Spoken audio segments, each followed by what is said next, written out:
এটা হচ্ছে 3 বার্নার গ্যাসের চুলার বার্নার ক্যাপ। তো ক্যাপটা লাগানো হচ্ছে আগুনটা জ্বালিয়ে টেস্ট করার জন্য।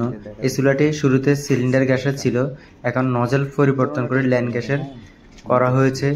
এখন ফিটিং করার পূর্বে যে নজলগুলো লাগানো হয়েছে, নজলগুলোর যে জয়েন্ট স্থান, ওই স্থানে আগুন জ্বালিয়ে দেখা হচ্ছে কোনো লিক আছে কিনা। অবশ্যই আপনারা নজল চেঞ্জ করার পরে যখন এলপিজি থেকে এনজিতে করবেন অথবা এনজি থেকে এলপিজি করবেন, অবশ্যই নজলের যে জয়েন্ট স্থান আছে ওইখানে গ্যাস লাইট দিয়ে অথবা ম্যাচের কাঠি দিয়ে টেস্ট করবেন আগুন জ্বালিয়ে কোনো লিকেজ বা ফিটিংয়ের সমস্যা আছে কিনা। যদি কোনো ফিটিং বা লিকেজ সমস্যা থাকে তাহলে ওইখানে আগুন জ্বলবে। তাহলে পুনরায় খুলে আবার ভালো করে টাইট করে লাগিয়ে দিবেন নজল।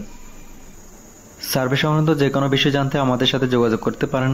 এই চ্যানেলে বিভিন্ন প্রোডাক্টের সার্ভে সংক্রান্ত ভিডিও দেওয়া হয়। ভিডিওগুলি ভালো লাগলে চ্যানেলটি লাইক, কমেন্টস এবং সাবস্ক্রাইব করে রাখবেন, যাতে করে নতুন ভিডিও দেওয়ার সাথে সাথে সবার আগে আপনার কাছে পৌঁছে যায়। ধন্যবাদ।